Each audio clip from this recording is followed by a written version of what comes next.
ನಮಸ್ಕಾರ ವೀಕ್ಷಕರೇ, ಸುಹಾಸಿನಿ ಕಾರ್ಯಕ್ರಮಕ್ಕೆ ಸ್ವಾಗತ. ಇವತ್ತಿನ ವಿಷಯ ನಾವು ಮಾತಾಡ್ತಾ ಇರೋದು ಸಾಮಾನ್ಯವಾಗಿ ಎಲ್ಲರೂ ಕೂಡ ಈ ಸಮಸ್ಯೆನ ಎದುರಿಸೇ ಇರ್ತಾರೆ. ಕೆಲಸ ಮಾಡೋ ಸಂದರ್ಭದಲ್ಲಾಗಿರ್ಬಹುದು ಅಥವಾ ಸುಮ್ಮನೆ ಕೂತಿರೋ ಸಂದರ್ಭದಲ್ಲಾಗಿರ್ಬಹುದು, ಹೆಡ್ಏಕ್ ಶುರು ಆಯ್ತಪ್ಪ ಅನ್ನೋ ಒಂದು ಮಾತಿರುತ್ತೆ. ಅಂದರೆ ಸಾಮಾನ್ಯವಾಗಿ ಪ್ರತಿಯೊಬ್ಬರಲ್ಲೂ ಇತ್ತೀಚಿನ ದಿನದಲ್ಲಿ ಅತಿ ಹೆಚ್ಚಾಗಿ ಕಾಣಿಸ್ಕೊಳ್ತಾ ಇದ್ರೆ. ಹಾಗಾದ್ರೆ ಈ ಹೆಡ್ಏಕ್ ಅಂದ್ರೆ ಏನು, ಯಾವೆಲ್ಲ ವಿಧಗಳಿವೆ, ಯಾವೆಲ್ಲ ರೀತಿ ಇದಕ್ಕೆ ಪರಿಹಾರ ಇದೆ, ಇದೇ ವಿಷಯದ ಬಗ್ಗೆ ಇವತ್ತಿನ ಸುಹಾಸಿನಿ ಬೆಳಕು ಚೆಲ್ಲುತ್ತೆ. ಮತ್ತೊಮ್ಮೆ ಕಾರ್ಯಕ್ರಮಕ್ಕೆ ಸ್ವಾಗತ. ನಾನು ಭಾವನಾ.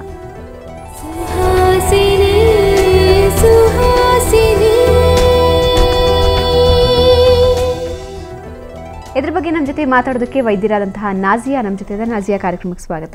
Thank you. ನಾನು ಈಗಾಗಲೇ ಹೇಳಿದ ಹಾಗೆ ಪ್ರತಿಯೊಬ್ಬರು ಕೂಡ ಇವತ್ತು ಹೆಡ್ಡೇಕ್ ಅಂತ ಸ್ವಲ್ಪ ಕೆಲಸ ಮಾಡಿದ್ರೆ, ಸ್ವಲ್ಪ ಟೆನ್ಷನ್ ತಗೊಂಡ್ರೆ ಅಥವಾ ಮತ್ತಿನ್ನೇನೋ ಕಾರಣದಿಂದಾಗಿ ಹೆಡ್ಡೇಕ್ ಬಂತು ಅಂತ ಹೇಳ್ತಾರೆ.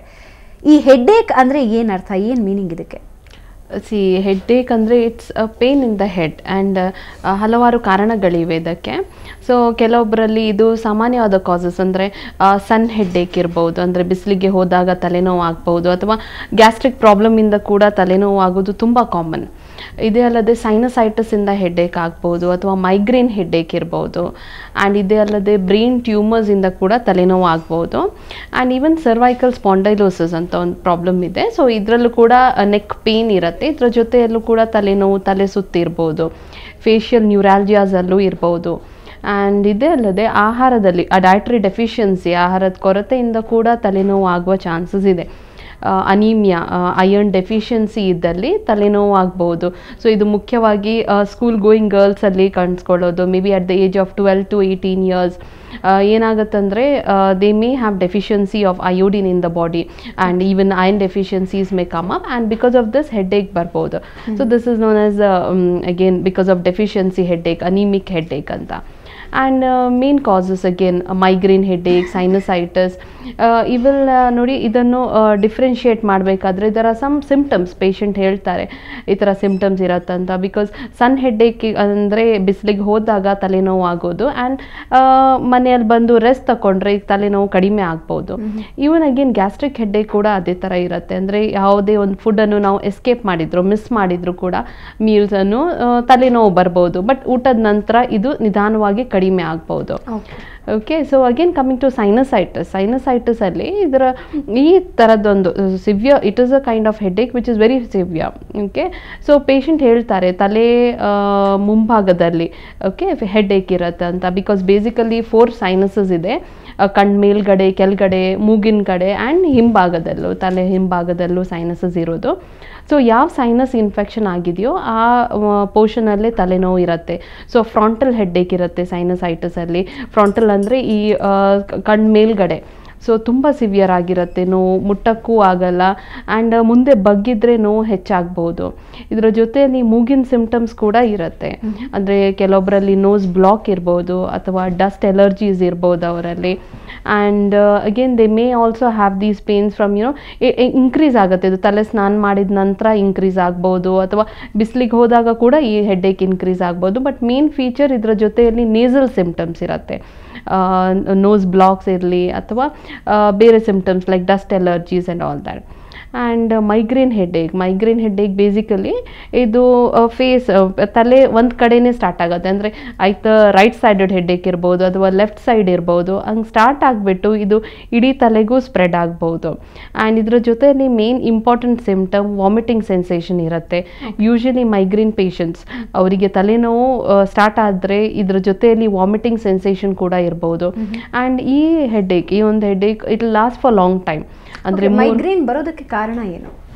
ಮೈಗ್ರೇನ್ ಬರೋದಕ್ಕೆ there are many causes for migraine. May be ಸ್ಟ್ರೆಸ್ಸಿಂದಲೂ ಬರ್ಬೋದು. ಓಕೆ, ಬಿಕಾಸ್ ಇದರಲ್ಲಿ ಏನಾಗುತ್ತೆ ಅಂದರೆ ಕೆಲವೊಂದು ಕೆಮಿಕಲ್ಸ್ ರಿಲೀಸ್ ಆಗುತ್ತೆ ಬ್ರೈನಲ್ಲಿ. ಸೊ ಅದರಿಂದ ಈ ಮೈಗ್ರೇನ್ ಬರ್ಬೋದು ಅಂತ it is a theory which is told. Okay, so ಸ್ಟ್ರೆಸ್ಸಿಂದ ಮೈಗ್ರೇನ್ ಇನ್ಕ್ರೀಸ್ ಆಗ್ಬೋದು, ಅಥವಾ ಸನ್ ಬಿಸಿಲಿಗೆ ಹೋದ ನಂತರ ಇದು ಇನ್ಕ್ರೀಸ್ ಆಗ್ಬೋದು. ಸೊ ಈ ಮೇನ್ ಫೀಚರ್ ಅಂದರೆ ಇದು ಸ್ಟಾರ್ಟ್ ಆದರೆ 3 ಗಂಟೆಯಿಂದ 3 ದಿನಕ್ಕೂ ಇರ್ಬೋದು. So this is the main important feature of migraine. ತನ್ನಷ್ಟಕ್ಕೆ ಅದು ಸಡನ್ಲಿ ಕಡಿಮೆ ಆಗಲ್ಲ. ಇನ್ಕ್ರೀಸ್ ಆಗ್ತಾನೆ ಹೋಗುತ್ತೆ ಒಂದ್ಸತಿ ಸ್ಟಾರ್ಟ್ ಆದರೆ. ಅಂಡ್ ಜೊತೆಯಲ್ಲಿ ವಾಮಿಟಿಂಗ್ ಸೆನ್ಸೇಷನ್ ಇರುತ್ತೆ. ಪೇಷಂಟ್ ಮೆಡಿಸಿನ್ಸ್ ತಗೊಂಡ್ರೂ ಕೂಡ ಬೇಗನೆ ಅದು ಕಡಿಮೆ ಆಗೋದು ಸ್ವಲ್ಪ ಕಷ್ಟನೇ.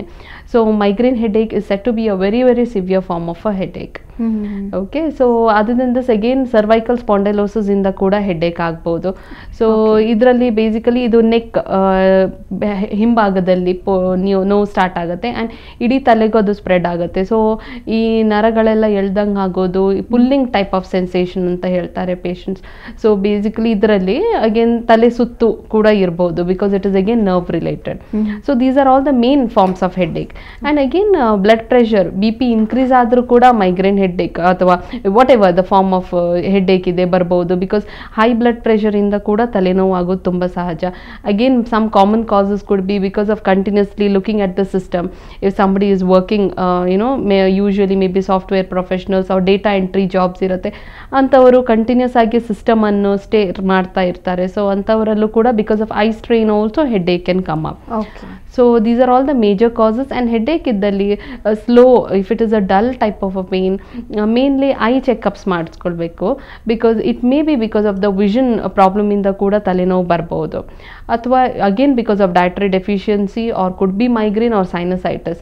ಸೊ ಇದು ಸಿಂಪ್ಟಮ್ಸ್ ಬೇರೆ ಇರುತ್ತೆ and it is very important to differentiate the symptoms and diagnose and give the treatment. Because ಸೈನಸೈಟಿಸ್ಗೆ ಈ ಸೈನಸಸ್ ಅನ್ನು ಕ್ಲಿಯರ್ ಮಾಡಬೇಕು. ಈ ಸೈನಸಸ್ ಕ್ಲಿಯರ್ ಆಗದೆ ಇದ್ರೆ ಬರೀ ಪೇನ್ ಕಿಲ್ಲರ್ ಮೆಡಿಸಿನ್ಸ್ ತಗೊಂಡ್ರೆ ಅದರಿಂದ ಈ ತಲೆನೋವು ಟೆಂಪರರಿ ರಿಲೀಫ್ ಅಂತೂ ಆಗ್ಬೋದು, ಬಟ್ ಪುನಃ ಒಂದ್ಸತಿ ರಿಪೀಟ್ ಆಗುವ ಚಾನ್ಸಸ್ ಇರುತ್ತೆ. ಓಕೆ, ಇವಾಗ ಬಾಮ್ಸ್ ತುಂಬ ಬರುತ್ತೆ ಮಾರುಕಟ್ಟೆಯಲ್ಲಿ, ತಲೆಗೆ ತಲೆನೋವಿಗೆ ಹಚ್ಚುವಂತಹದ್ದು. ಅದು ನಿಜವಾಗ್ಲೂ ಎಫೆಕ್ಟಿವ್? ಮಾತ್ರೆ ಗುಳಿಗೆಗಳಂತೂ ಎಫೆಕ್ಟ್ ಆಗಲ್ಲ ಅಂತ ಹೇಳಿದ್ರಿ, ಬಟ್ ಇಂತಹ ಬಾಮ್ಗಳನ್ನ ಯೂಸ್ ಮಾಡೋದ್ರಿಂದ ತಲೆನೋವನ್ನ ಇದು ಮಾಡಬಹುದು, ಅಥವಾ ತಲೆನ ಜೋರಾಗಿ ಕಟ್ಕೊಳ್ಳೋದ್ರಿಂದ ತಲೆನೋವು ಕಮ್ಮಿ ಆಗುತ್ತೆ? ಕೆಲವೊಬ್ರು it is a differentiating symptom actually. Because ಕೆಲವೊಬ್ಬರಿಗೆ ಹಂಗೆ ಕಟ್ಕೊಂಡ್ರೆ ಕಡಿಮೆ ಆಗ್ಬೋದು, ಕೆಲವೊಬ್ಬರಿಗೆ ಹಂಗೆ ಆಗಲ್ಲ, ಇನ್ಕ್ರೀಸ್ ಆಗುತ್ತೆ, ಇನ್ನು ಮುಟ್ಟಕ್ಕೂ ಆಗಲ್ಲ ಅವರಿಗೆ. ಆ್ಯಂಡ್ ಬಾಮ್ಸ್ ಹಚ್ಚೋದ್ರಿಂದ this is all temporary relief. ಇವೆಲ್ಲ ನರ್ವ್ ಎಂಡಿಂಗ್ಸ್ ಅಂತ ಹೇಳ್ತೀವಿ, ಅವೆಲ್ಲ just temporary, they will soothe down, ಅವುಗಳ ಸೆನ್ಸೇಷನ್ ಸ್ವಲ್ಪ ಕಡಿಮೆ ಆಗುತ್ತೆ. ಸೊ ಇವೆಲ್ಲ ಟೆಂಪರರಿ ರಿಲೀಫ್ ಕೊಡುತ್ತೆ. ಡೆಫಿನೆಟ್ಲಿ ಬಾಮ್ ಹಚ್ಚೋದ್ರಿಂದ ಅಥವಾ ಟ್ಯಾಬ್ಲೆಟ್ಸ್ ತಗೊಳ್ಳೋದ್ರಿಂದ ಕೂಡ ಟೆಂಪರರಿ ರಿಲೀಫ್ ಸಿಗುತ್ತೆ ತಲೆನೋವಿಗೆ, ಬಟ್ ಪರ್ಮನೆಂಟ್ ಆಗಿ ನೋಡಿ ಇದು ರಿಪೀಟ್ ಆಗುವ ಚಾನ್ಸಸ್ ಇದೆ. If it is because of sinusitis or migraine headaches ಇದ್ದರೆ ಇದು ರಿಪೀಟ್ ಆಗ್ಬೋದು. ಸೊ ಇದಕ್ಕೆ ಸರಿ ಮೆಡಿಸಿನ್ಸ್ ತಗೊಂಡ್ರೇ ಸರಿ ಹೋಗೋದು. ಆ್ಯಂಡ್ ಸೈನಸನ್ನು ಡ್ರೈನ್ ಮಾಡಬೇಕು. ಇವುಗಳ ಇನ್ಫೆಕ್ಷನ್ ಪದೇ ಪದೇ ಆಗ್ತಾ ಇರ್ಬೋದು. ಸೊ ಇದಕ್ಕೆ ಈ ಸೈನಸಸ್ ಟ್ರೀಟ್ಮೆಂಟ್ ತಗೊಂಡ್ರೇ ಸೈನಸೈಟಿಸಿಂದ ಬರುವ ಹೆಡ್ಏಕ್ ಕಡಿಮೆ ಆಗೋದು. ಓಕೆ, ಕಾಫಿ ಕುಡಿಯೋದ್ರಿಂದನೂ ಕೂಡ ಹೆಡ್ಏಕ್ ಕಮ್ಮಿ ಆಗುತ್ತೆ ಅಂತ ಹೇಳ್ತಾರೆ. ಇವಾಗ ಯಾರಾದರೂ ಬಂದ್ಬಿಟ್ಟಪ್ಪ ಸಿಕ್ಕಾಪಟ್ಟೆ ತಲೆನೋವ್ತಾ ಇದೆ ಅಂದರೆ ಫಸ್ಟ್ ಹೇಳೋದು ಅವರು ಹ್ಯಾವ್ ಸಮ್ ಕಾಫಿ ಅಂತ. ಕಾಫಿ ಕುಡಿಯೋದ್ರಿಂದ ನಿಜವಾಗಿ ರಿಲ್ಯಾಕ್ಸ್ ಆಗುತ್ತೆ? Yes, it effects for some time. Because first reaction of coffee is ಈ ಹೆಡ್ಏಕ್ ಇರಲಿ, ಯಾವುದೇ ಪೇನ್ಸ್ ಇರಲಿ, ಫಾರ್ ಸಮ್ ಟೈಮ್ ಟೆಂಪ್ರರಿ ಅದು ಕಡಿಮೆ ಆಗುತ್ತೆ. ಆ್ಯಂಡ್ ಮೈಲ್ಡ್ ಹೆಡ್ಏಕ್ ಇದ್ದರೆ, maybe sun headache or something like that, mild headache ಇದ್ದರೆ definitely ಕಾಫಿಯಿಂದ ರಿಲೀಫ್ ಸಿಗ್ಬಹುದು ಪೇಷಂಟ್ಸಿಗೆ. ಓಕೆ, ಸೊ ಇವಾಗ ಹೆಡ್ಏಕ್ ಬಂತು ಅಂದರೆ ಇನ್ನೂ ಒಂದು ಹೇಳ್ತಾರೆ, ಅಂದರೆ ಸ್ಟೀಮ್ ತಗೊಳ್ಳಿ ನೀವು, ಹೆಡ್ಏಕ್ ಕಮ್ಮಿ ಆಗುತ್ತೆ ನಿಮಗೆ ಅಂತ ಹೇಳ್ತಾರೆ. ಹೆಡ್ಏಕ್ಗೂ ಈ ಸ್ಟೀಮ್ಗೂ ಏನು ಸಂಬಂಧ ಇದೆ? ಸ್ಟೀಮ್ ಇನ್ಹಲೇಷನಿಂದ ಇವೆಲ್ಲ ಸೈನಸಸ್ ಅವುಗಳೆಲ್ಲ ಡ್ರೈನ್ ಆಗುತ್ತೆ. ಬಿಕಾಸ್ ಸ್ಟೀಮ್ ಇನ್ಹಲೇಷನಿಂದ it gives a little relief. Sinusitis headache ಇದ್ದರೆ ಸ್ಟೀಮ್ ಇನ್ಹಲೇಷನಿಂದ ಕಡಿಮೆ ಆಗ್ಬೋದು. ಸೊ ಸ್ಟೀಮಲ್ಲಿ ವಿಕ್ಸ್ ವೇಪರ್ಸ್ ಆಗ್ಬೋದು, ಅದರಿಂದ ಸ್ವಲ್ಪ ರಿಲೀಫ್ ಸಿಗುತ್ತೆ. ಬಟ್ ಡೆಫಿನೆಟ್ಲಿ ಸೈನಸೈಟಿಸ್ ಹೆಡ್ಏಕ್ ಇದ್ದರೆ ಸ್ಟೀಮ್ ಇನ್ಹಲೇಷನಿಂದ ಟೆಂಪರರಿ ರಿಲೀಫ್ ಸಿಗುತ್ತೆ. ಬಿಕಾಸ್ ಇದರಿಂದ ಕೂಡ ಆ ಸೈನಸಸ್ ಡ್ರೈನ್ ಆಗುವ ಚಾನ್ಸ್ ಇದೆ. ಓಕೆ, ಇವಾಗ ತಲೆನೋವು ಸಾಮಾನ್ಯವಾಗಿ ಬರ್ತಾನೆ ಇರುತ್ತೆ. ಕೆಲವೊಬ್ರು ವರ್ಕ್ ಪ್ರೆಷರಿಂದ ಇರಬಹುದು, ಮತ್ತೊಂದಿಂದ ಇರಬಹುದು. ಬಟ್ ಸಿವಿಯರ್ ಅಂತ ಅನ್ನಿಸ್ಕೋಬೇಕಾದ್ರೆ, ಅಂದರೆ ಇವಾಗ ನಾರ್ಮಲಿ ತಲೆನೋವು ಬಂದ್ರೇನೆ ಡಾಕ್ಟರ್ನ ಹೋಗಿ ಕನ್ಸಲ್ಟ್ ಮಾಡಬೇಕಾ, ಅಥವಾ ಅದಕ್ಕೆ ಏನಾದರೂ ಲಕ್ಷಣಗಳಿವೆಯಾ? ಅಂದರೆ ಇಷ್ಟಂತಿಂದ ಇಷ್ಟೊತ್ತಿಗೆ ಬಂತು ಅಥವಾ ಈ ಥರ ಬಂತು ಅಂದರೆ ತಲೆ ಕೆಡಿಸ್ಕೋಬೇಕಾಗಿಲ್ಲ, ಕಮ್ಮಿ ಆಗೋಗುತ್ತೆ ಅಂತ ಏನಾದರೂ ಇದೆಯಾ? ಎಸ್, ಮೈನರ್ ಹೆಡ್ಏಕ್ ಇದೆ ಅಂದರೆ ಅಥವಾ ತನ್ನಷ್ಟಕ್ಕೆ ಅದು ಕಡಿಮೆ ಆಗ್ತಾ ಇದೆ ಅಂದರೆ ಡೆಫಿನೆಟ್ಲಿ ಮೆಡಿಸಿನ್ಸ್ ತಗೊಳ್ಳುವ ಅವಶ್ಯಕತೆ ಇಲ್ಲ. ಬಟ್ ಕಂಟಿನ್ಯೂಸ್ ಆಗಿ ಬರ್ತಾ ಇದೆ ಆ್ಯಂಡ್ ನೋವು ಒಂದ್ಸತಿ ಸ್ಟಾರ್ಟ್ ಆದರೆ ಲಾಂಗ್ ಡ್ಯೂರೇಷನ್ ತನಕ ಇದೆ ಅಂದರೆ ದೆನ್ ಡೆಫಿನೆಟ್ಲಿ ಕನ್ಸಲ್ಟೇಷನ್ ಮಾಡಿಬಿಟ್ಟು ಮೆಡಿಸಿನ್ಸ್ ತಗೊಳ್ಬೇಕಾಗುತ್ತೆ. ಬಿಕಾಸ್ ಮೈಗ್ರೇನ್ ಹೆಡ್ಏಕ್ ನಾನು ಹೇಳ್ದಂಗೆ 3 hours to 3 days also it can last. And repetition ಇರುತ್ತೆ. ಕೆಲವೊಬ್ಬರಿಗೆ ವೀಕ್ಲಿ ಒನ್ಸ್ ಬರುತ್ತೆ, ಕೆಲವೊಬ್ಬರಿಗೆ ಫೋರ್ಟ್ನೈಟಿಗೆ ಒಂದ್ಸತಿ, ಒನ್ಸ್ ಇನ್ 2 weeks ಹೆಡ್ಏಕ್ ಬರ್ಬೋದು. ಸೊ ಈ ರೆಪಿಟೇಷನ್ ಇರಬಾರ್ದು. ರೆಪಿಟೇಷನ್ ಇದ್ದಲ್ಲಿ definitely medicines R required for that. Okay, ಇವಾಗ ಈ ರೀತಿ ಹೆಡ್ಏಕ್ ಬಂದಾಗ ಯಾವ ರೀತಿಯಾದಂತಹ ಟ್ರೀಟ್ಮೆಂಟ್ ಕೊಡಲಾಗುತ್ತೆ? ಈಗ ಎಕ್ಸಾಂಪಲ್ ಮೈಗ್ರೇನ್ನ ತಗೊಳ್ಳೋದಾದರೆ ಅದಕ್ಕೆ ಯಾವ ರೀತಿಯ ಟ್ರೀಟ್ಮೆಂಟ್ ಇದೆ? ಮೈಗ್ರೇನ್ ಹೆಡೇಕ್ ವಿ ಇನ್ ಹೋಮಿಯೋಪತಿ ನಾವು ಅವರ ಕೇಸ್ ಟೇಕಿಂಗ್ ಮಾಡಿಬಿಟ್ಟು ಅದಕ್ಕೆ ಒಂದು ಕಾನ್ಸ್ಟಿಟ್ಯೂಷನಲ್ ಮೆಡಿಸಿನ್ ಅಂತ ಹೇಳ್ತೀವಿ. So we give them the constitutional medicine. So ಇದರಲ್ಲಿ ಏನಾಗುತ್ತಂದರೆ ಈ ರೆಪಿಟೇಷನ್, ಈ ಹೆಡೇಕ್ ಪದೇ ಪದೇ ಬರಬಾರ್ದಂತ ನೋಡ್ಕೊಳ್ಳೋ ಮೆಡಿಸಿನ್ಸ್ ಇವೆಲ್ಲ. And second thing is definitely patient ಬಂದಾಗ ನೋವು ಹೆಚ್ಚಿದ್ರೆ ಅವುಗಳಿಗೆ ಪೇನ್ ಕಿಲ್ಲರ್ ಮಾತ್ರೇನೂ ಕೊಡ್ತೀವಿ ನಾವು. ಸೊ ಇದರ ಜೊತೆಯಲ್ಲಿ constitutional treatment, so that the headache repeat ಆಗಬಾರ್ದಂತ ನೋಡ್ಕೊಳ್ಳೋಕೆ ಕೊಡ್ತೀವಿ. ಆ್ಯಂಡ್ ಅಗೇನ್ ಫೇಶಿಯಲ್ ನ್ಯೂರಾಲ್ಜಿಯಾಸ್ ಅಂತ ಇರುತ್ತೆ. ಇದರಲ್ಲಿ ನಮ್ಮ ಫೇಸಲ್ಲಿದ್ದ ನರ್ವ್ ಇದರ ಇರಿಟೇಷನ್ ಆದಲ್ಲಿ ಫೇಶಿಯಲ್ ನ್ಯೂರಾಲ್ಜಿಯಾಸ್ ಅಂತ ಹೇಳ್ತೀವಿ ಇದಕ್ಕೆ, ಈ ಒಂದು ಟೈಪ್ ಇದ್ದ ಹೆಡ್ಏಕ್.